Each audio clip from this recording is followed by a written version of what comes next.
What's up, folks? My name is Tezza and this is MLB 13, the show. Finally, many of you should know that I have already bought this game now. I've only had it like 3 days and I'm so excited to be actually bringing you some MLB 13, the show content, because it has been a while since I've posted anything of the show. And as you can tell by the title, my new player is the huge Cubs legend Ron Santo, and this commentary is going to be more talking about like why I chose him and more about Ron himself rather than talking about the gameplay, which, as you guys know, I struggle to do anyway. But like, literally, I'm just so excited. I've been looking up like Ron Santo all day, and I'd had it in my mind for a while that I was going to be choosing Ron Santo as my road to the show player, and I'm so glad that I did. After looking up Ron Santo, I already knew what a legend he was, but actually reading into his life, the man is such an incredible player. I'm going to kind of talk about him, like I said, mainly through this commentary. But Ron, in 1960, he made his debut for the Chicago Cubs on June the 22nd, and in his second season, he set a Cubs record high, 41 double plays in one season, as he played as third base, and that is what him obviously at third base. And hopefully, I will be able to keep him with the Cubs. I'm going to save after every game, make sure I can actually get him up to the Cubs, because it doesn't feel right to have him on any other team. Now, Ron was signed as a free agent, and for many years played to the best of his abilities, and no one actually realised that he actually had diabetes.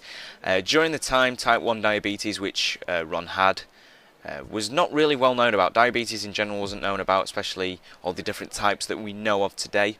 And he told the Cubs doctor to not tell anyone, and only obviously Ron's family, Ron himself, and the Cubs doctor actually knew about it, and he begged the doctor not to tell anyone, because otherwise he wouldn't have been able to play baseball. Ron Santo would not have been the legend he is today if it had got out that he had diabetes, because obviously he wouldn't have been insured to play, and no teams would accept him, because, well, what's the point in having someone with an illness on your team kind of thing?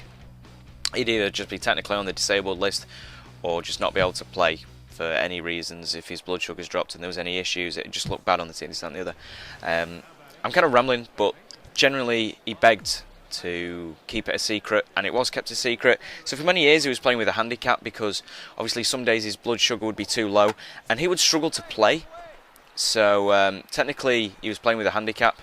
Now, I have been looking at some documentaries and read some things about him, and there are some great quotes by him and stuff. He's a really incredible person. One of the best quotes that I actually read by him was, "You can have all the talent in the world, but it's the desire you have in your heart that makes a player." And then reading some things about celebrities and stuff from Chicago who were Cubs fans as well, and hearing them talk about Santo was just incredible. And they were saying he summed up the Chicago Cubs. He wasn't a flash, even though he was a celebrity, because he was such an incredible player. He never acted like a celebrity. Apparently he was just faceless and very kept himself to himself. He didn't drive a flash car. He always just walked down the streets, walked past Wrigley. Never had flash clothes. He was never, selfish. He was just a great human being. And people praise him for just how incredible he was. Oddly enough, talking about double plays, Ron actually gets a double play there, or nearly gets a double play, should I say, going for those 41 season double plays. But anyway, like I say, people were saying how much he motivates the Cubs fans because they found him to be so similar. Apparently he was just a seemingly ordinary guy. He was obviously, like I said, never a flash celebrity, and Cubs fans loved him for that reason. Obviously with his huge amount of talent and desire anyway, and obviously drive to play for the Cubs, and apparently how he motivated the fans with his signature heel click, which was a little thing where he used to run along the base paths and click his heel, jump up in the air and click his heels together. The man is a Chicago icon, and I am very, very proud to be kind of almost representing him for this road to the show. I hope I can do the man justice. Sadly, in 2010, Ron did pass away, but it wasn't due to diabetes. It was the big C, and also diabetes actually caused him to lose a leg, I believe it was. I'm not sure if it was the diabetes itself, but he ended up losing a leg, and he still loved the Cubs. He would attend most games, nearly every game if he could, because he just loved the Chicago Cubs. And I thought that was absolutely incredible to read. And back in 2007, when I started supporting the Cubs, I didn't really know who he was. I remember when they won the National League Central, and they were celebrating in the changing rooms, and it was on telly, or online should I say. Santo was in the dressing room celebrating with the team, which I thought was absolutely beautiful and incredible. He did shed a tear or two.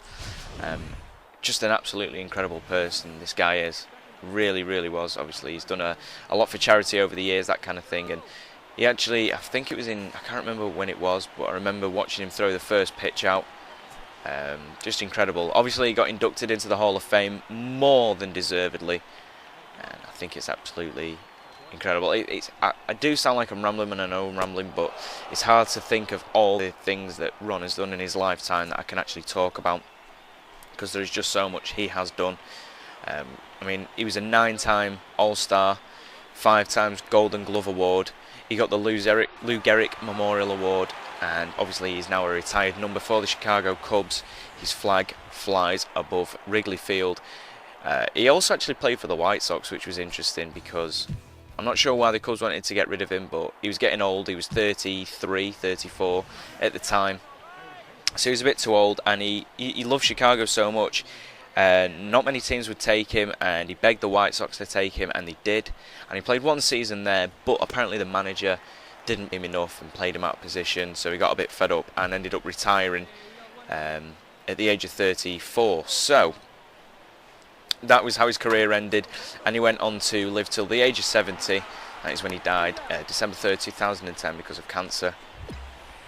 And you can't deny that this man has led a good life. 70 sounds young, but he's just incredible, and whilst having diabetes, it's just incredible. So that is the first episode of this Road to the Show done. I hope you all enjoyed it. Please leave a like and subscribe as always if you haven't already. Thank you for listening, guys, and I'll see you in episode 2.